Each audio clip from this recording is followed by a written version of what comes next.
मेरी मम्मी 3 साल पहले ट्रेन एक्सीडेंट में गुजर गई थी और मैं अपने मम्मी पापा की अकेली बेटी थी। मेरा नाम साहिदा है। हम लोग काफी साल पहले हैदराबाद शिफ्ट हो गए थे। यहाँ हमारे 2-3 फैमिली फ्रेंड्स के अलावा और कोई रिश्तेदार नहीं था। बस हम तीनों अकेले रहते थे। मम्मी के बाद हम सिर्फ 2 रह गए थे।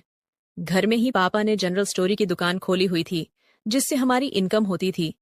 मम्मी के जाने के बाद मुझे भी तन्हाई महसूस होती थी। सुबह मैं स्कूल चली जाती थी। काम वाली सुबह घर की सफाई वगैरह करके खाना तैयार करके चली जाती थी। स्कूल से वापसी पर हम दोनों बाप बेटी साथ खाना खाते थे। मम्मी की कमी बहुत महसूस होती थी। इसी तरह 1 साल गुजर गया। मैं सोचती कि अगर मुझे मम्मी की इतनी कमी महसूस होती है तो पापा का क्या हाल होता होगा। मैं जवान हो रही थी। मेरा शरीर लड़की से औरत बन रहा था। फिर एक रात को जो हुआ, उससे हम दोनों बाप बेटी की जिंदगी बदल गई। जुलाई की रात थी। बहुत तेज बारिश हो रही थी। बादल बहुत जोर जोर से गरज रहे थे। मैं अपने कमरे में सहमी हुई सोने की कोशिश कर रही थी, मगर डर के मारे नींद नहीं आ रही थी। अचानक से बादल बहुत जोर से गरजा तो मेरी चीज निकल गई और जल्दी से मैं पापा के रूम की तरफ भागी और पापा के बिल्कुल सामने जा खड़ी हुई। सब कुछ इतना जल्दी में हुआ कि मैं यह भी ना देख सकी कि मेरे पापा उस वक्त अपने बेड पर बिल्कुल गलत हालत में कुछ कर रहे थे। पापा को इस तरह देखा तो मेरे होश उड़ गए। मेरा मुंह खुला का खुला रह गया। मैंने बोला, सॉरी पापा, मैं डर गई थी, इसलिए जल्दी में दरवाजा बिना नॉक किए अंदर आ गई। इतनी देर में पापा ने अपने ऊपर बेडशीट डाल ली और घबराकर उठकर बेड पर बैठ गए और बोले, सॉरी बेटा कि तुमने मुझे इस तरह देख लिया। आ जाओ और यहाँ मेरे पास बैठ जाओ। जब बारिश रुक जाए तो चली जाना अपने रूम में। मैंने बोला, मैं अभी चली जाती हूँ पापा, आप डिस्टर्ब होंगे, आप कुछ कर रहे थे। लेकिन पापा ने जवाब देने की वजह मुझे हाथ पकड़कर अपने साथ बेड पर बिठा लिया। पापा, आपने कुछ नहीं पहना, मुझे शर्म आती है। ये कहते हुए मुझे खुद अपने बारे में याद आया कि मैं भी सिर्फ एक पतली टी शर्ट और शॉर्ट्स पहनी हुई थी। जल्दीबाजी में टी शर्ट के अंदर ब्रा भी पहनना भूल गई थी। एक तरफ पापा को मैं उसे हालत में देख चुकी थी और अब वह सिर्फ बेडशीट डाले बैठे थे, और दूसरी तरफ मैं भी उनके बराबर बैठी हुई थी। मेरी सांस फूल रही थी। मुझे उस रात पापा के बराबर बैठकर पहली दफा एहसास हुआ कि मैंने इतनी बड़ी होकर भी अभी तक कुछ नहीं किया था। एकदम कुंवारी थी। अचानक बारिश का शोर और ज्यादा हो गया और साथ ही बादल एक बार फिर बहुत जोर से गरजे। मैं डर के मारे एकदम पापा से लिपट गई। इस तरह लिपटने से पापा की बेडशीट हट गई। मैं कोई 10 सेकंड तक यूं ही लिपटी रही। तब मुझे पता चला कि मैं अपने पापा से लिपटी हुई हूं। मैंने घबराकर पापा से अलग होने की कोशिश की तो पापा ने मेरी कमर से खींचकर मुझे मजबूती से अपने साथ जकड़ लिया और बोले, जानू ऐसे ही बैठी रहो। पापा से लिपटी हुई। मेरा सर पापा के सीने पर था। पापा, ये आप क्या रहे हैं? मैंने बोला, आज तुम्हारी मम्मी की बहुत याद आ रही है। पापा ने जवाब दिया, जब मम्मी की याद आती है तो आप ऐसे करते हैं। बेटा, वह तुम्हारी माँ थी, लेकिन मेरी बीवी थी, और मियाँ बीवी का रिश्ता अलग तरह का होता है। मैं समझ ही नहीं पापा। मैंने बोला, बेटी, क्या तुम्हें नहीं पता मियाँ बीवी का क्या रिश्ता होता है? पापा ने पूछा। नहीं पापा। मैंने बोला, अब मैं तुम्हें कैसे बताऊं कि मियाँ बीवी में क्या रिश्ता होता है, और इसी रिश्ते की वजह से तुम पैदा हुई और आज तुम यहाँ मेरे साथ बैठी हो। मैंने पूछा, वह कैसे? पापा, मेरी समझ में अब भी नहीं आ रहा था। पापा बोले, शादी के बाद मियाँ अपनी बीवी के साथ कुछ करता है तो फिर 9 महीने बाद बच्चा पैदा होता है। मैं बोली, पापा अभी भी समझ नहीं आया। पापा बोले, अब इससे आगे मैं जो तुम्हें बताऊंगा उसके लिए तुम्हें भी मेरी तरह कपड़े उतारने पड़ेंगे। क्या तुम तैयार हो? मैं पापा की बात सुनकर पूरी तरह शर्मा गई और कुछ न बोल पाई। मैं कुछ समझ कर बोल पाती उससे पहले ही पापा ने मेरी टी शर्ट निकल दी। आज मेरे अपने पापा जो कुछ भी मेरे साथ करने जा रहे थे, ये मेरी जिंदगी का सबसे अनोखा तजुर्बा था। अब पापा अपनी बेटी के साथ वह करने जा रहे हैं जो पापा मेरी मम्मी के साथ करते थे, और पापा फुल मस्ती में थे। मेरी नजरें पापा की नजरों से मिली और मैंने शर्म से आंख बंद कर ली। आज मैं अपने ही सगे अब्बू से यह सब करवा रही हूँ। हम दोनों बाप बेटी कुछ देर तक लिपटे रहे।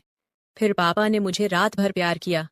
कुंवारी होने की वजह से पहले मुझे बहुत दर्द हुआ। मैं बहुत रोई और चिल्लाई, लेकिन धीरे धीरे पापा के प्यार करते रहने से मैं ठीक होने लगी। दर्द अब बिल्कुल खत्म हो गया था और उसकी जगह अब मुझे इतना मजा आ रहा था कि मैं बता नहीं सकती। पसीने में हम दोनों नहा चुके थे। तो दोस्तों, यह थी मेरी कहानी। अगर आपको पसंद आई हो तो लाइक कर दीजिए, दोस्तों से शेयर करना ना भूलें। मेरा 20 साल का नौकर रामू हमेशा मेरे आगे पीछे घूमता रहता था। मैंने उसे छोटा समझा था, लेकिन एक दिन उसने मुझसे कहा, मालकिन, मुझे छोटा समझने की गलती मत कीजिए। उस रात जब मैंने उसे देखा तो मैं आश्चर्यचकित हो गई थी, क्योंकि उस रात रामू ने 20 साल के लड़के की तरह नहीं, बल्कि 30 साल के आदमी की तरह मेरा। हेलो दोस्तों, आज की इस अनोखी कहानी में आप सभी का स्वागत है। जब से रामू मेरे पास सोने लगा था, तब से मेरे शरीर में बदलाव आने लगे थे। मुझे लगा था कि रामू छोटा है और उसे कुछ समझ नहीं आता होगा, लेकिन धीरे धीरे उसके असली रंग मुझे दिखने लगे। मैंने कभी सोचा भी नहीं था कि 20 साल का लड़का मेरी तरह की 40 साल की महिला को इतना सुख दे सकता है। रामू 20 साल का था। उसे मैं गांव से अपने घर काम के लिए लाई थी। मेरे घर में सिर्फ मैं और मेरा 1 साल का बेटा था। जब मैं काम पर जाती थी तो रामू मेरे बच्चे की देखभाल करता और वह मेरे घर में ही रहता था। मैं बिना शादी के मां बन गई थी। मेरे प्रेमी ने शादी का झांसा देकर मुझसे प्रेम का खेल खेला। जब मैं गर्भवती हो गई तो मैं उसके घर गई और वहां मैंने देखा कि उसकी शादी हो रही थी। उसने मुझसे प्रेम का नाटक किया और किसी और लड़की से शादी कर ली थी। मेरे पेट में पल रहे बच्चे को मारने का मेरा मन नहीं हुआ, और जब मैंने गर्भपात कराने का सोचा, तब तक समय निकल चुका था। मैं 5 महीने की गर्भवती हो चुकी थी। मेरे माता पिता ने मुझे और मेरे बच्चे को स्वीकारने से इनकार कर दिया। तब मैं अकेली रहने लगी।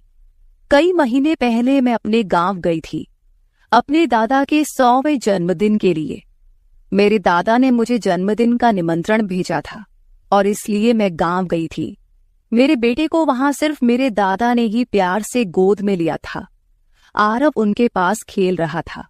तभी ऑफिस से मेरा फोन आया और मैं कुछ देर के लिए फोन पर बात करने के लिए बाहर चली गई।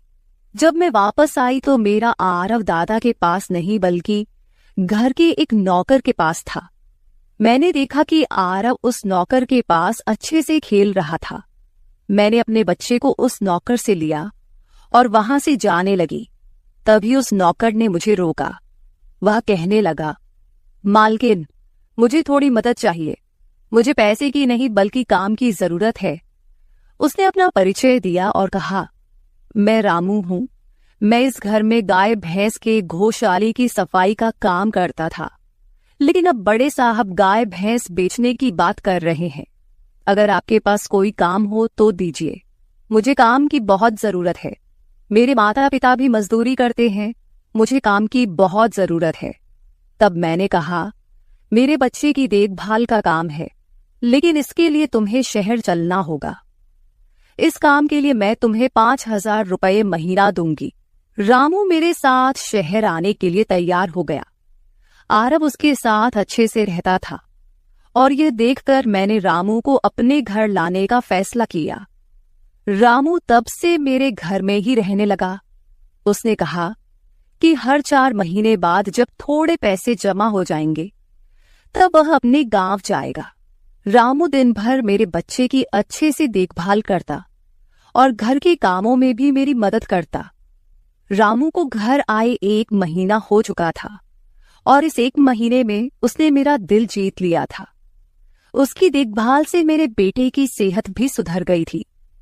जो आरव मुझे परेशान करता था, अब वह रामू के हाथों से अच्छे से खाना खाता था।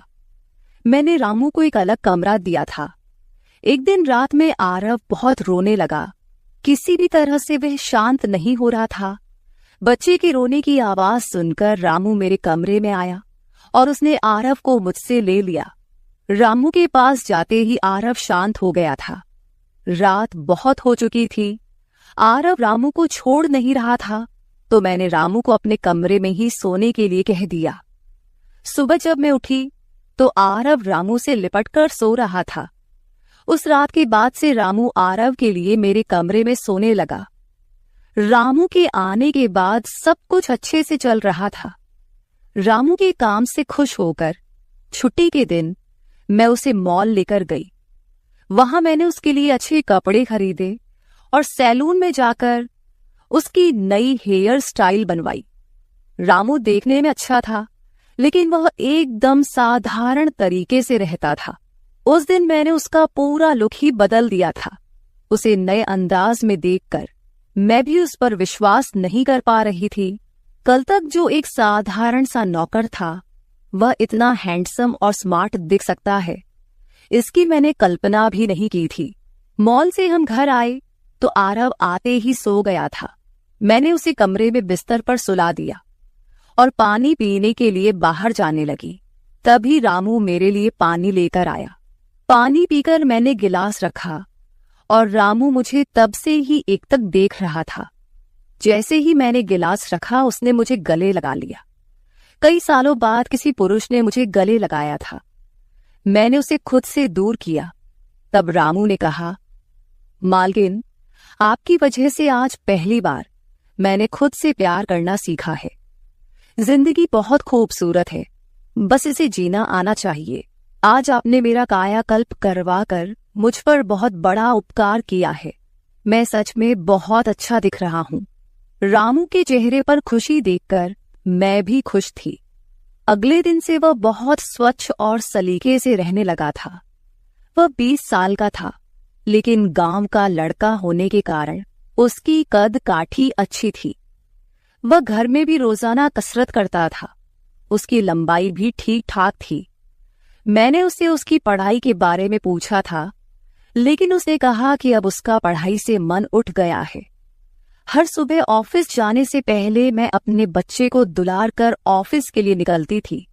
आज जब मैं ऑफिस के लिए निकलने से पहले आरव को चूमने गई, तब वह रामू की गोद में था। अचानक आरव ने अपनी गर्दन घुमाई और मेरे होंठ रामू के गाल पर जा लगे। मुझे बहुत शर्मिंदगी महसूस हुई। मैंने उससे माफी मांगी और ऑफिस के लिए निकल गई। शाम को जब मैं घर आई, तब भी मैं रामू की आंखों में नजर नहीं मिला पा रही थी। रामू ने आरव को खाना खिलाकर सुला दिया था। फिर हम दोनों ने साथ में खाना खाया। खाना खत्म करने के बाद मैं अपने कमरे में गई। वहां मैं अपनी दवाइयां ले रही थी। मुझे माइग्रेन की समस्या थी, उसी की दवा मैं ले रही थी। दवा लेने के बाद भी मेरा सिर बहुत दर्द कर रहा था। मैं अपने कमरे में सिर पकड़कर बैठी हुई थी। कुछ देर बाद रामू कमरे में आया। मुझे इस हाल में देखकर उसने पूछा कि क्या हुआ। जैसे ही उसे पता चला कि मेरा सिर दर्द कर रहा है, उसने मेरे सिर की मालिश शुरू कर दी। रामू की मालिश से मुझे आराम मिल रहा था। धीरे धीरे मुझे गहरी नींद आने लगी। उस रात मुझे बहुत अच्छी नींद आई थी। अगले दिन हमारे ऑफिस में ट्रेडिशनल डे का फंक्शन था और इसके लिए मैंने गुजराती लुक अपनाने का फैसला किया। मैंने घाघरा पहन लिया था, लेकिन स्कर्ट का नॉट बांधने में मुझे दिक्कत हो रही थी। तब मैंने रामू को कमरे में बुलाया और उससे नॉट बांधने को कहा। नॉट बांधते समय उसका हाथ मेरी खुली पीठ पर से गुजर रहा था। मैंने उसे छोटा समझा था, इसलिए मैंने उसे यह काम करने के लिए कहा था। मेरे पास और कोई विकल्प भी नहीं था। तैयार होकर जब मैं जाने लगी तो रामू ने मुझे रोका और अंदर से काजल लेकर आया। उसने मेरे कान के पीछे काजल लगाया और कहा, मालकिन, अब आपको किसी की नजर नहीं लगेगी। आप बहुत सुंदर लग रही हैं। उसकी बात सुनकर मैं हंसी और चलने लगी। उस दिन शाम को जब मैं घर आई तो मेरे साथ मेरी एक सहेली और उसका प्रेमी भी आया। रामू ने आज बहुत अच्छा खाना बनाया था। मेरी सहेली प्रिया 4-5 दिन मेरे घर रुकने वाली थी। अगले 3 दिन उसका प्रेमी भी मेरे घर पर था। अगले दिन रात को रामू ने खाना बनाया और प्रिया और उसके प्रेमी को खाने के लिए बुलाया, लेकिन वे दोनों कमरे में ही ड्रिंक कर रहे थे। प्रिया तो बहुत ज्यादा पी चुकी थी। वह खाना खाए बिना ही सो गई। उसका प्रेमी रोहन हमारे साथ खाना खाने बैठा। उसने कहा, प्राची, तुम प्रिया से भी ज्यादा सुंदर हो। रोहन के बोलते ही रामू उसे गुस्से से देख रहा था। खाना खत्म करने के बाद रोहन अपने कमरे में चला गया। उसके जाते ही रामू मुझसे कहने लगा, मालकिन, आपके ये कैसे दोस्त हैं? मुझे उस आदमी की बात बिल्कुल भी अच्छी नहीं लगी। तब मैंने रामू से कहा, मैं तुझे घर के सदस्य की तरह मानती हूं। इसका यह मतलब नहीं कि तू मेरे मेहमानों से कुछ भी कहे। तेरा काम है आए हुए मेहमानों की सेवा करना, इसलिए तू सिर्फ वही कर। बाकी मुझे कुछ सिखाने की जरूरत नहीं। रामू को डांट कर मैं अपने कमरे में चली गई। मैंने उसे डांट दिया था, फिर भी वह मेरे लिए पानी लेकर आया। तब मैंने अपनी दवा ली और पानी पीकर सो गई। आज रामू मेरे कमरे में सोने नहीं आया था, ऐसा मुझे लगा। लेकिन सुबह जब मेरी आंख खुली तो मैंने उसे अपने बगल में पाया। सुबह मेरी आंख खुली तो मेरे सामने प्रिया थी। वह बहुत गुस्से में लग रही थी। रामू को मेरे सामने लाया गया। उसके हाथ में प्रिया की ओढ़नी बंधी हुई थी। प्रिया ने कहा, तुम्हारे इस देहाती नौकर ने मेरे प्रेमी का हाथ तोड़ दिया है। रामू बस सिर हिलाता रहा और बोला, मालकिन, मैंने कुछ भी नहीं किया। रात को रोहन साहब नशे में थे, तभी उनका संतुलन बिगड़ गया होगा और वे गिर गए होंगे। रामू भला रोहन साहब पर हाथ क्यों उठाएगा? प्रिया अब भी नशे में लग रही थी, ऐसा मुझे लगा। रामू ने मेरे लिए उन दोनों से माफी मांगी। प्रिया और रोहन तभी वहां से चले गए। रामू मुझसे भी माफी मांगने लगा। मुझे पता था कि उसने कुछ नहीं किया था। आज मैंने छुट्टी ली थी क्योंकि कई दिनों से मैं बहुत व्यस्त थी। आज सोचा कि खुद के लिए थोड़ा समय निकालूं। नाश्ता करने के बाद मैं फिर से 1 घंटे के लिए सो गई। आरव भी मेरे साथ सो गया था। उठने के बाद मुझे 1 कप चाय की जरूरत महसूस हुई। मैं रामू को चाय बनाने के लिए पुकार रही थी, लेकिन उसकी तरफ से कोई जवाब नहीं आ रहा था। उसे ढूंढते ढूंढते मैं उसके कमरे में गई। वहां जाकर देखा कि रामू अभी अभी नहाकर बाथरूम से बाहर आया था। उसने शर्ट नहीं पहनी थी। मैंने पहली बार उसे इस तरह देखा। रामू का शरीर बेहद मजबूत था। उसका शरीर किसी योद्धा की तरह दिख रहा था। मैं उसे टकटकी लगाकर देख रही थी। मुझे उस वक्त कोई होश नहीं था। कई सालों बाद मैं किसी जवान पुरुष को इस तरह बिना कपड़ों के देख रही थी। मैं उसे टकटकी लगाए देख रही थी। तभी रामू ने मुझे आवाज दी। वह मेरे सामने शर्ट पहनकर खड़ा था, फिर भी मैं अपनी सुध-बुध खोए उसे देख रही थी। उसने मेरी आंखों के सामने चुटकी बजाई। तब मैं होश में आई और उससे कहा कि मेरे लिए चाय बना दे। आज घर में ही थोड़ा खुद का स्किन केयर करने का सोचा, इसलिए दोपहर के समय मैं अपने कमरे में अपना पार्लर चलाने लगी। उस समय मैंने शॉर्ट्स और गाउन पहन रखा था और मैं अपने पैरों का वैक्सिंग कर रही थी। वैक्सिंग करते समय गलती से मैंने थोड़ा ज्यादा गर्म वैक्स अपने पैर पर लगा लिया, जिससे जलन हुई और मेरे मुंह से तेज आवाज निकल गई। मेरी आवाज सुनकर रामू दौड़ता हुआ मेरे कमरे में आया। उसने मेरे जले हुए पैर को देखा। उसने मेरे पैर से गर्म वैक्स हटाया और वहां क्रीम लगा दी। उसके हाथ बार बार मेरे पैर पर अनजाने में फिर रहे थे और उस वक्त मेरे मन में जो भावनाएं उत्पन्न हो रही थीं, उन्हें व्यक्त करना मेरे लिए मुश्किल हो रहा था। रामू की नजर मुझ पर पड़ते ही मैं दर्द से कराह उठी। मुझे इस हालत में देखकर उसने कहा, बाई साहब, अब आप बस आराम से लेट जाइए। आपको जो भी करना है मुझे बताइए, मैं आपकी मदद कर दूंगा। मैंने उसे मेरे दूसरे पैर का वैक्सिंग करने को कहा। रामू ने जैसा मैंने बताया वैसा ही किया। उसने मेरे चेहरे की मसाज भी कर दी। उसके स्पर्श से मुझे बहुत आराम मिला। आज का छुट्टी का दिन मेरे लिए आरामदायक बीता। रामू में हर गुण भरा हुआ था। वह किसी भी काम में पीछे नहीं था। आज रात मैंने उसे मेरे कमरे में सोने के लिए मना कर दिया।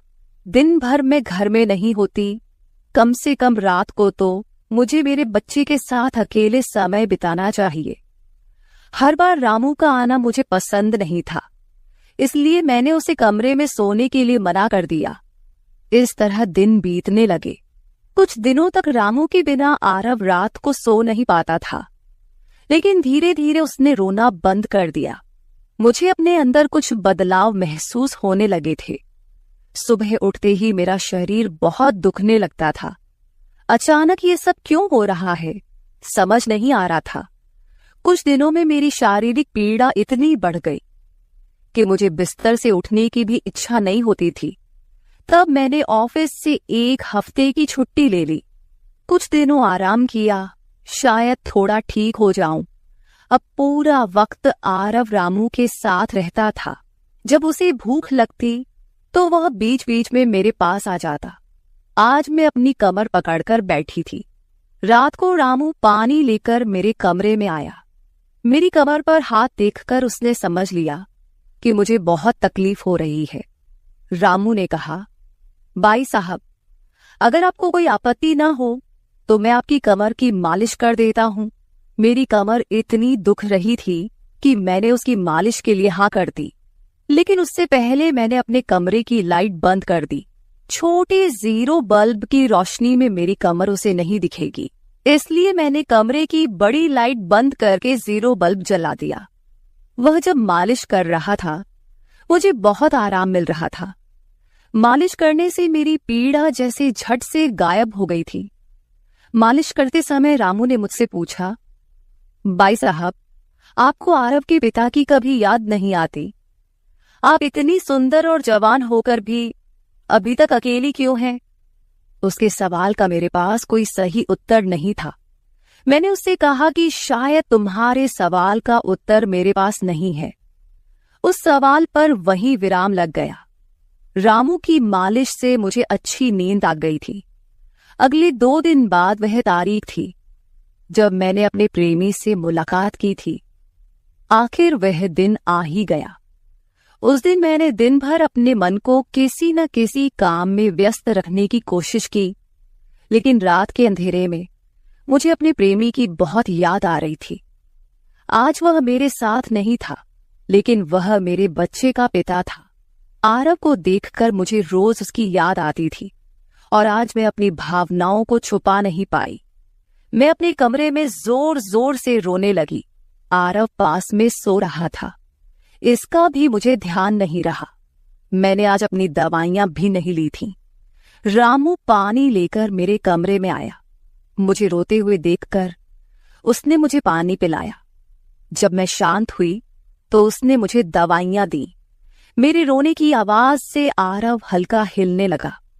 वह जाग न जाए, इसलिए रामू मुझे अपने कमरे में ले गया। वहां जाकर मैंने उसे कसकर गले लगा लिया। ऐसा लग रहा था कि मैंने अपना होश खो दिया था। मेरा रोने का कारण सुनकर रामू भी शांत हो गया था। वह लगातार मेरे आंसू पोंछ रहा था। रोते रोते मैंने उसका कंधा पकड़ लिया। धीरे धीरे मैंने उसे और करीब खींच लिया। मैंने उससे कहा, रामू, आज की रात मैं तुम्हारे साथ बिताना चाहती हूं। तब रामू ने कहा, भाई साहब, मैं अभी छोटा हूं, मुझे कुछ भी नहीं आएगा। उसकी बात सुनकर मैंने उसे और पास खींच लिया। उस रात मैं उसके कमरे में थी, लेकिन सुबह जब मैं उठी तो वह मेरे पास नहीं था। उसकी शर्ट वहीं पड़ी हुई थी। जब मैं बाहर गई तो मैंने देखा कि रामू मेरे बच्चे को दूध और बिस्किट खिला रहा था। मुझे आरव का ख्याल नहीं आया था, लेकिन रामू ने नहीं भुलाया। उसने हम दोनों माँ बेटे को खुश कर दिया था। रात की थकान के बाद मैं सुबह देर से उठी थी। दिन भर रामू ने मुझसे नजरें नहीं मिलाई। आज प्रिया मुझसे मिलने घर आई थी। वह रामू की तरफ देख भी नहीं रही थी। रामू ने उसे पानी दिया और कमरे से बाहर चला गया। थोड़ी देर बातें करने के बाद प्रिया जाने लगी। जाते समय उसने मुझसे कहा, जितनी जल्दी हो सके अपने नौकर को यहां से निकाल दो। वह दिखने में जितना मासूम लगता है उतना है नहीं। उसकी बात का मैंने खास ध्यान नहीं दिया। रोज की तरह रात को खाना खाने के बाद रामू ने मुझे पानी का गिलास मेरे कमरे में लाकर दिया और उसने आरव को भी सुला दिया था। आरव आज बाहर हॉल में झूले में सो रहा था। रामू उसकी देखभाल कर रहा था। मैंने अपने कमरे की लाइट बंद कर दी और सो गई। कुछ समय बाद मुझे आरव की आवाज सुनाई दी। उसकी आवाज से मेरी नींद खुली। मैं उठने वाली थी कि तभी उसकी रोने की आवाज बंद हो गई। कुछ समय बाद मुझे अपने कमरे का दरवाजा खुलने की आवाज सुनाई दी। मैं चुपचाप सब देख रही थी। रामू मेरे कमरे में आया था। उसने मेरे पास आकर यह देखने की कोशिश की कि मैं सो रही हूं या नहीं, और फिर उसने मेरा मोबाइल उठाया। उसकी वह खोजबीन देखकर मैंने जल्दी से कमरे की लाइट ऑन कर दी। मुझे जागता हुआ देखकर वह चौंक गया। मैंने उसके हाथ से अपना मोबाइल छीन लिया। मैंने उससे कहा, रामू, यह सब क्या चल रहा है? तुम इस वक्त यहां क्या कर रहे हो? वह कुछ नहीं कहकर वहां से जाने लगा, लेकिन मैंने उसे इतनी आसानी से छोड़ने का इरादा नहीं किया था। मैंने उसे उसका वीडियो दिखाया जिसमें वह प्रिया के बॉयफ्रेंड पर हाथ उठा रहा था। उस दिन रोहन के मोबाइल का कैमरा गलती से चालू रह गया था और उसमें उनकी हाथापाई रिकॉर्ड हो गई थी। सुबह जब प्रिया मुझसे मिलने आई थी तब उसने मुझे वह वीडियो दिखाया था और तब से मैं रामू पर नजर रख रही थी। रामू, तुमने झूठ क्यों बोला? तुमने रोहन पर हाथ क्यों उठाया?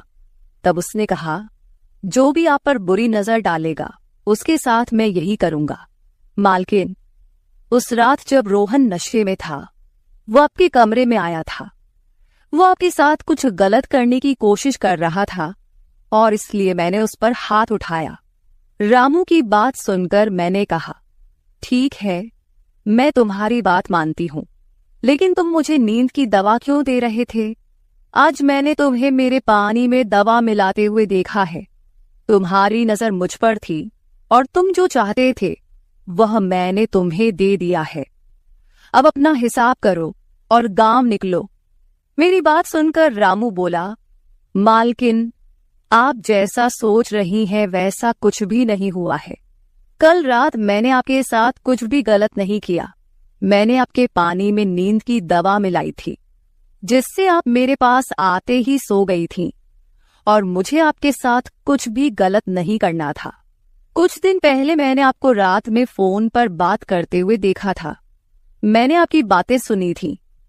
आप फिर से अपने उस प्रेमी से मिलने की तैयारी कर रही थी। आपकी मुलाकात आपके ही घर में तय हुई थी। मुझे यह सब पता था। आप उससे ना मिले, इसलिए मैं आपको रात में नींद की दवा दे रहा था। वह व्यक्ति अब भी आपको धोखा दे रहा है। वह आपसे झूठ बोल रहा है। वह आपके बच्चे को आपसे छीनने के लिए आपके करीब आ रहा है। उसकी पत्नी को बच्चा नहीं हो सकता, इसलिए वह आपके पास आ रहा है। उसने अपनी पत्नी को तलाक नहीं दिया है। वह आपसे झूठ बोल रहा है। रामू, तुम हो कौन? तुम्हें यह सारी जानकारी कैसे मिली? तब उसने कहा, आपके बाबा साहेब ने मुझे आपका फोटो दिखाया था। मुझे आप पहली नजर में ही अच्छी लगी थी, लेकिन बाबा साहेब ने यह भी कहा था कि आप शादी के खिलाफ हैं। तब मैंने उनके साथ मिलकर यह प्लान बनाया। आपके दिल में अपनी जगह बनाने के लिए मैं यहां आया था, लेकिन यहां आने के बाद मैंने देखा कि बहुत से लोग आप पर बुरी नजर रखते हैं, इसलिए मैंने आपकी सुरक्षा करनी शुरू कर दी। रामू 20 साल का नहीं था। मेरा पहला शक सही निकला। वह 30 साल का था और एक अच्छी नौकरी पर था। उसने मेरे प्यार के लिए इतनी मेहनत की थी। रामू ने मेरे प्रेमी के बारे में जो भी कहा था वह सब सच था। रामू ने मेरे प्रेमी की सारी जानकारी सही निकाली थी। रामू जैसा ईमानदार पति और मेरे बच्चे का पिता मिलना मेरे लिए बहुत बड़ी बात थी। मैं अपने प्रेमी के धोखे के जाल में फंसने से बच गई थी। आज मैं विक्रांत उर्फ रामू के साथ बहुत खुश हूं। वह मुझसे और मेरे बच्चे से बहुत प्यार करता है। मेरे बाबा साहिब की वजह से आज मेरा परिवार शुरू हुआ। मुझे रामू जैसा पति मिला, ये मेरा सौभाग्य था। दोस्तों, जो आपसे सच्चा प्यार करता है वह किसी भी कठिनाई में आपका साथ नहीं छोड़ता। रिश्ते निभाने वाले को किसी वजह की जरूरत नहीं होती और रिश्ते तोड़ने वालों के लिए एक बहाना भी काफी होता है। तो दोस्तों, ये थी हमारी आज की छोटी सी कहानी। आपको ये कहानी कैसी लगी कमेंट करके जरूर बताएं। अगर आप ऐसी ही और भी इंटरेस्टिंग कहानियां सुनना चाहते हो तो चैनल को सब्सक्राइब जरूर कर ले और बेल नोटिफिकेशन ऑन कर ले ताकि आपको मेरी आने वाली हर वीडियो समय से मिल सके। कल मिलेंगे एक और वीडियो के साथ। धन्यवाद। नौकर जोर लगा लगाकर मेरा मसाज करता। मैं उसको पैसे पकड़ाती तो कहता, रहने दो मालकिन, वसूली रात को करूंगा। मैं कुछ समझ नहीं पाती। जैसे जैसे वह मसाज करता मुझ पर खुमारी बढ़ती ही जाती और मैं सुकून से गहरी नींद सो जाती। लेकिन एक रात मुझे नींद नहीं आई। मेरे तो होश उड़ गए जब उस रात मसाज करते करते उसने, मेरा नाम दामिनी है, मैं बहुत खूबसूरत थी, इसीलिए शादी से पहले हर दिन मेरे लिए रिश्ता आता था। मैं अपने माँ बाप की इकलौती बेटी थी, इसलिए मेरा बाप चाहता था कि मैं डॉक्टर बनकर उसका नाम रोशन करूं। मगर जब मेरे लिए इतने अच्छे रिश्ते आते थे तो मेरी माँ मुझे कहती कि तुम अपनी पढ़ाई छोड़ दो ताकि मैं तुम्हारी शादी कर दूं। मगर मैं अपनी माँ से कहती थी कि मुझे तो डॉक्टर बनना है। मगर ये सुनकर मेरी माँ को गुस्सा आ जाता था और वह कहती थी कि तुम अभी शादी कर लो, ये डॉक्टर की पढ़ाई बाद में कर लेना। मगर मेरा बाप नहीं मानता था, इसलिए मेरी माँ एक बुजुर्ग बाबा के पास गई और उनसे कहा कि मैं अपनी बेटी की शादी करना चाहती हूँ। मगर उसका बाप नहीं मान रहा। कोई ऐसा ताबीज दो कि उसका बाप शादी के लिए फौरन मान जाए। उस बुजुर्ग ने मेरी माँ से 2000 रुपए लिए और ऐसा ताबीज दिया कि मेरा बाप मेरी शादी के लिए फौरन मान गया। ये रिश्ता दरअसल मेरे बाप के दोस्त ने अपने बेटे के लिए मांगा था और कहा कि आपकी बेटी शादी के बाद भी डॉक्टर बन सकती है। ये सुनकर मेरे बाप ने उससे शादी के लिए फौरन हाँ कह दिया और मैं विदा होकर अपने ससुराल आ गई। मेरे ससुराल वाले बहुत अमीर थे, इसलिए मैं और मेरे पति अलग घर में रहते थे। मेरा पति अपने बाप का बिजनेस संभालता था, इसलिए वह सुबह से शाम तक बिजी रहता था। मैं उसके घर गई तो वहां का ऐशो आराम देखकर मैं चौंक गई। मेरे पति ने मेरी सेवा के लिए कई नौकरानियां रखी हुई थी, मगर उसका एक नौकर धीरे धीरे मेरे करीब आने लगा। उस नौकर ने मुझसे कहा कि मैं यहाँ काफी सालों से काम कर रहा हूँ और आपके ससुराल वाले मुझे बिल्कुल घर के मेंबर की तरह ही समझते हैं। ये सुनकर मैंने भी उसे खास अहमियत देना शुरू कर दी। वह एक दिन मेरे कमरे में आ गया। मैं अभी तक बिस्तर में लेटी हुई थी। उसने मुझे थका थका देखा तो कहने लगा कि आप लेटे रहो, थक गई होगी। अगर आपको ऐतराज ना हो तो मैं आपके पैर दबा दूं। यह सुनकर मैं चौंक गई। मैं खूबसूरत थी, जवान थी, लेकिन मुझे मेरे पति के अलावा किसी मर्द ने नहीं छुआ था और ना ही मैंने किसी नौकर से कभी अपने पैर दबवाए थे। इसलिए मैंने फौरन मना कर दिया, क्योंकि मुझे अच्छा नहीं लगता कि कोई पराया मुझे छुए। यह सुनकर वह चुप हो गया और मेरे कमरे से चला गया। तभी मुझे एहसास हुआ कि मैंने उसकी बात का जवाब बहुत सख्ती से दिया था। शायद वह पहले भी मेरे ससुराल में ऐसे काम करता होगा, मगर मैंने साफ इनकार करके उसका दिल तोड़ दिया था। दरअसल मैं बहुत नरम दिल थी, इसलिए मुझे बाद में अफसोस होने लगा। मैं उसके बारे में सोचने लगी कि यह नौकर तो काफी जवान और खूबसूरत है, मुझे इससे पैर नहीं दबवाना चाहिए था। शायद मेरे पति को यह बात अच्छी न लगे। अगले दिन भी ऐसा हुआ। नौकर ने यही बात मुझे दोबारा कहा। मैं उस दिन बहुत थकी हुई थी, इसलिए मैंने अपने पैर बिस्तर से नीचे कर लिए और उससे कहा कि तुम मेरे पैर दबा दो। यह सुनकर वह खुश हो गया और उसने मेरे पैर दबाने शुरू कर दिए। वह इतने धीरे धीरे पैर दबा रहा था कि मुझे फिर से नींद आने लगी। ये देखकर वह नौकर कहने लगा, मालकिन, आपको नींद आ रही है, आप बिस्तर पर लेट जाओ। मैं आपके पैर दबाता रहूंगा। मैं जैसे मदहोशी में थी, इसलिए फौरन बिस्तर पर लेट गई। वह नौकर बिस्तर पर आ गया और मेरे पैर दबाने लगा। उसके बाद मुझे होश नहीं रहा और मैं सो गई। मुझे नहीं पता था कि मैं कितने घंटे सोती रही। मेरी आंख खुली तो मैंने देखा कि वह नौकर अभी तक मेरे पैर दबा रहा था। ये देखकर मुझे उस पर तरस आ गया और मैंने हाथ बढ़ाकर अपना पर्स खोली और कुछ नोट निकाले और उस नौकर के हाथ में रख दिए। ये देखकर वह शर्माने लगा। मालकिन, आप मुझे पैसे देकर शर्मिंदा कर रही है। मेरी सैलरी अच्छी है, मुझे इन पैसों की जरूरत नहीं है। ये सुनकर मैंने उससे कहा कि यह पैसे तुम्हारी मेहनत के हैं। ये सुनकर उस नौकर ने मुझसे वह पैसे लिए और मेरे कमरे से निकल गया।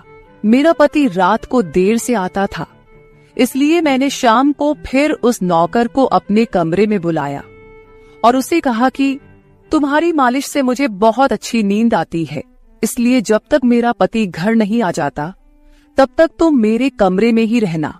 शायद नौकर को पैसे का लालच आ गया था, इसलिए वह मेरी बात सुनकर खुश हो गया और कहने लगा, मैं तो आपका मामूली सा नौकर हूँ, जैसा आप कहोगे मैं वैसा ही करूंगा। आपके पैर दबाता रहूंगा ताकि आपकी थकान उतर जाए और आपको सुकून मिले। ये सुनकर मैंने उससे कहा कि तुम्हारे हाथों में जादू है, इसलिए तो मेरी सारी थकावट उतर जाती है। एक दिन नौकर ने मुझसे कहा कि आपकी सास भी कभी कभी मुझसे मसाज करवा लेती थी। ये सुनकर मैं चौंक गई। मुझे मेरी सास ऐसी नहीं लगती थी, मगर वह नौकर झूठ बोलने वाला नहीं लगता था। मुझे ससुराल आए 1 महीना होने वाला था, इसलिए मैंने नौकरों को परख लिया था। वह मुझे हर बात सच ही कहता था। मेरे घर में नौकरानियां भी काम करती थी, मगर वह झूठी और बेईमान थी। वह मुझसे जो बात सुन लेती थी उसे पूरे मोहल्ले में मशहूर कर देती थी, इसलिए मैं उन्हें अपने कमरे में नहीं आने देती। ये नौकर इस घर का पुराना नौकर था, इसलिए मैं उस पर भरोसा करती थी। नौकर भी मेरे कमरे में आता था, मगर अपनी नजरें झुकाकर रखता था। वह मेरे जिस्म को हाथ लगाता, मगर उसकी नीयत खराब न थी। ऐसा हर रात होता था। एक दिन मैंने अपने पति से कहा कि जब से हमारी शादी हुई है हम कहीं घूमने फिरने नहीं गए।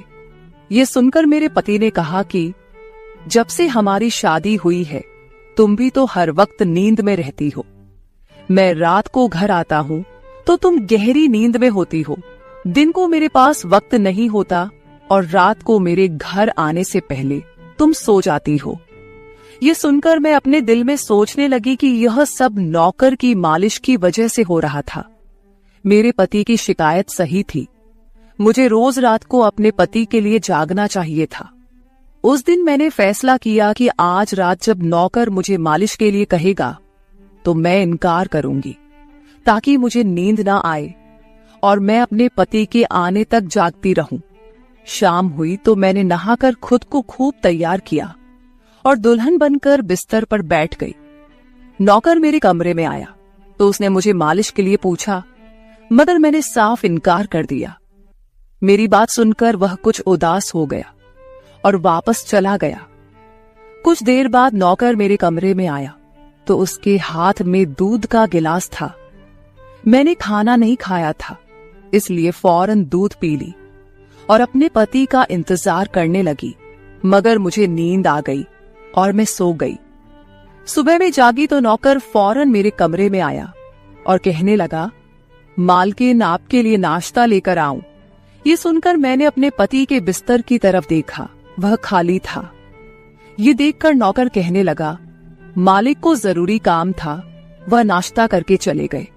ये सुनकर मेरा मूड खराब हो गया। मैं रात भर उसका इंतजार करती रही, मगर वह सुबह होते ही ऑफिस चला गया। मैंने नौकर से कहा कि मेरे लिए चाय ले आओ। नौकर कमरे से बाहर निकल गया। तभी मैंने अपने जिस्म की तरफ देखा तो चौंक गई। रात को मैंने दुल्हन का कपड़ा पहना हुआ था, मगर अब मेरे जिस्म पर कोई और कपड़े थे। मगर मैंने अभी जेवरात पहने हुए थे। मेरा सर भारी होने लगा। मुझे ये सोचकर चक्कर आने लगे कि रात को मेरे साथ क्या हुआ था। और मेरे कमरे में कौन था और उसने मेरे साथ क्या किया था, मगर मुझे कुछ याद ना आया। मेरा दिल घबराने लगा और मैंने अपना सर पकड़ लिया। मेरा पूरा जिस्म दर्द कर रहा था, इसलिए नौकर चाय लेकर आया तो मैंने उससे कहा कि मेरा जिस्म दबा दो। यह सुनकर वह बिस्तर पर आ गया और मुझे दबाने लगा। उस दिन मैं देर तक बिस्तर पर पड़ी रही। उस दिन मेरे पति अचानक घर आ गए। मैंने उसे देखा तो उस पर बरस पड़ी। मैं रात को तुम्हारे लिए दुल्हन बनकर जागती रही, मगर तुम नहीं आए। ये सुनकर मेरे पति कहने लगे, मैं रात को कमरे में आया तो तुम गहरी नींद में थी, इसलिए मैंने तुम्हें नहीं जगाया। ये सुनकर मैं चौंक गई, मगर मेरे कपड़े किसने बदली किए और नींद पूरी होने के बावजूद मेरा जिस्म क्यों दर्द कर रहा है। मैं उलझ गई थी। मेरे पति कहने लगे, अच्छा ठीक है, मूड खराब करने की जरूरत नहीं है। मुझे आज रात एक काम के सिलसिले में बाहर जाना है, इसलिए देर हो जाएगी, मगर अभी मेरे पास 3-4 घंटा फ्री है। अगर तुम कहो तो हम अभी कहीं बाहर जा सकते हैं। ये सुनकर मेरा मूड खुद ब खुद ठीक हो गया और मैं सारी रात वाली बातों को भूलकर खुश हो गई। शादी के बाद यह पहला मौका था कि मैं अपने पति के साथ कहीं बाहर जा रही थी। मैं जल्दी जल्दी तैयार होने लगी, जबकि मेरा पति गाड़ी में बैठकर मेरा इंतजार करने लगा। उस वक्त नौकर मेरे कमरे में आ गया और मुझसे पूछा, मालकिन आप कहीं जा रही हैं क्या? ये सुनकर मैंने उससे कहा कि हाँ, मगर तुम क्यों पूछ रहे हो? ये सुनकर नौकर कहने लगा, मैं आपका नौकर हूं, मगर आपको यही सलाह दूंगा कि आप बाहर नहीं जाओ, क्योंकि आपका जिस्म थक जाएगा। ये सुनकर मुझे गुस्सा आ गया और मैंने उससे कहा कि तुम मेरे नौकर हो, मेरे पति बनने की कोशिश मत करो। ये कहकर मैं बाहर चली गई। न जाने मुझे किस बात पर गुस्सा आ गया था। मैंने उस नौकर को खूब खरी खरी सुना दी। वह भी अपनी औकात जान गया था। तभी तो मैं जब घर आई तो वह मेरे सामने नहीं आया। मेरे पति मुझे गेट पर उतारकर वापस बाहर जा चुके थे। जबकि मैं अंदर आई तो मेरा सारा जिस्म बुरी तरह दुख रहा था। शायद मेरे जिस्म को मालिश की आदत हो गई थी। तभी तो रात होते ही वह मालिश के लिए तड़पने लगता था, लेकिन मैंने उस नौकर को नाराज कर दिया था, इसलिए आज वह मेरी मालिश करने नहीं आया। मगर मुझे उसकी जरूरत थी, इसलिए मैंने एक नौकरानी को बुलाया और उस नौकर को बुलाने को कहा। थोड़ी देर गुजरी थी कि वह नौकर मेरे कमरे में आ गया, मेरे बिस्तर पर बैठ गया और चुपचाप मेरे पैरों को दबाने लगा। ये देखकर मुझे शर्मिंदगी हुई। मैंने उसे इतना बुरा भला कहा, मगर उसने मेरी बात को बिल्कुल बुरा नहीं माना। मैंने उसे चुप देखा तो कहने लगी, मुझे उस वक्त पता नहीं क्या हो गया था, इसलिए मैंने तुम्हें खरी खरी सुनाई। मैं इतने दिनों के बाद अपने पति के साथ कहीं बाहर जा रही थी, इसलिए मुझे तुम्हारा टोकना अच्छा नहीं लगा, इसीलिए मुझे माफ कर दो। मैं उसकी मालकिन थी और उसे इस काम के पैसे देती थी, मगर अब भी मुझ में इंसानियत जिंदा थी, इसलिए मैंने मालिक होकर भी नौकर से माफी मांग ली, क्योंकि वह भले ही नौकर था, मगर वह एक इंसान भी तो था। मेरी बात सुनकर वह नौकर कहने लगा, मैं आपका नौकर हूं, इस काम के लिए मैं आपसे सैलरी लेता हूं, इसलिए आपको हक है, आप जो चाहे मुझे कह दे। ये सुनकर मैं चुप हो गई, मगर मैंने सोच लिया था कि आइंदा इससे ऐसा कुछ नहीं कहूंगी। वह उस रात देर तक मेरी मालिश करता रहा और फिर मुझे नींद आ गई। मुझे नहीं पता था कि नौकर मेरे कमरे से कब निकला और कब मेरे पति घर पर आए। मैं सुबह उठी तो मेरा पति बाथरूम में था और बाहर जाने के लिए तैयार हो रहा था। मैं उसे हैरानी से देखने लगी। पता नहीं आजकल मुझे क्या हो रहा था। नौकर की मालिश से मुझे इतनी गहरी नींद आती कि मुझे किसी बात का होश ना रहता था। मुझे इस बात का भी पता नहीं चलता था कि मेरा पति कब कमरे में आता था। मैं सोचने लगी कि इस नौकर की मालिश में ऐसा क्या जादू था कि वह मेरे पति के आने से पहले ही मेरी मालिश करता, तो मैं अचानक गहरी नींद में सो जाती थी। सुबह जब मैं उठती तो मेरा सर भारी महसूस होता और मैं चलने फिरने के काबिल नहीं रहती। मगर यह बात मैंने अपने पति को नहीं बताई, क्योंकि मैं नहीं चाहती थी कि ये बात मेरे पति को पता चले कि मैं उस नौकर से मसाज करवाती थी। एक दिन मेरा पति दिन के वक्त घर पर ही रहा। मैंने नौकर से घर के सारे काम करवाए, अपने कमरे में नहीं आने दिया। नौकर भी घर के सारे काम करता रहा और मसाज वाली बात किसी के सामने अपने मुंह से नहीं निकाली। मैं भी चाहती थी कि यह बात किसी को पता ना चले। इस दौरान जब मेरा पति घर से बाहर जाता था, मैं उस नौकर को कमरे में बुला लेती थी। मगर एक दिन मेरा पति अचानक ही घर आ गया और मैं कमरे में थी। यह देखकर मैं बहुत घबरा गई और सोचा कि पति के आने से पहले नौकर को भगा दूं। मगर यह नौकर भी बड़ा समझदार था। मेरे पति के आने से पहले दूसरे काम पर लग गया और मेरे पति को कुछ पता नहीं चला। मैं मसाज घर की नौकरानियों से भी करवा सकती थी, मगर उस नौकर के हाथ में क्या जादू था कि मैं उसे हर रोज अपने कमरे में बुला लेती थी। मुझे पता नहीं क्या हो जा रहा था। जिस रात मैं नौकर से मसाज नहीं करवाती थी, उस रात मेरे पूरे जिस्म में दर्द हो जाता था। सुबह में जागती तो मेरा सर भारी हो जाता था और मुझे थकान भी हो जाती थी। एक रात मैंने नौकर से मालिश करवाई और गहरी नींद सो गई। सुबह मेरी आंख खुली तो फिर से मेरे कपड़े चेंज हो चुके थे। ये क्या माजरा था? ऐसा कौन करता था? क्या मेरा पति मेरे साथ ऐसा कर रहा था? मैं सोच में पड़ गई। मैंने शीशे के सामने जाकर देखा तो चौंक गई। मेरे पूरे जिस्म पर लाल निशान पड़ गए थे। यह कैसे निशान थे? मैं अपने जिस्म पर हाथ फेरने लगी। मैं जैसे उस निशान को मिटाना चाहती थी, मगर ऐसा न हुआ। अगले दिन फिर मैंने अपने जिस्म को देखा कि निशान खत्म होने के बजाय फैलने लगे थे। मैं घबरा गई। तभी मेरे कमरे में नौकर आ गया और उसने मुझे मालिश को कहा। मैं उस निशान को छुपाना चाहती थी, इसलिए उसे कहा कि आज तुम सिर्फ मेरे पैर दबा दो। उसने मुझसे कुछ नहीं पूछा, मगर मैं अंदर ही अंदर डर रही थी। किसी दिन मेरे पति ने यह निशान देख लिए तो मैं उसे क्या जवाब दूंगी। मैं ये सोच सोचकर थक चुकी थी, इसलिए मैंने तकिए पर पैर रख दिए। नौकर मेरा मसाज करने लगा। मेरी आंखें नींद से बंद होने लगी थी। तभी मुझे नौकर ने ऐसी बात कह दी जिसे सुनकर मेरे होश उड़ गए।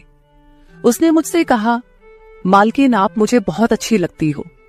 मेरी आंखें बहुत बोझल होने लगी थी। मुझे उसकी बात समझ नहीं आई और फिर मैं गहरी नींद सो गई। सुबह मेरी आंख खुली तो मेरा पति भी बिस्तर में लेटा हुआ था। मेरा सर भारी हो रहा था और जिस्म दर्द से छूट रहा था, मगर उसके बावजूद मैं अपने पति के करीब गई और उसे धीरे से उस निशान के बारे में बता दिया। मैंने सोचा कि यह निशान बढ़ रहे थे, इसलिए मुझे यह बात अपने पति को बता देनी चाहिए।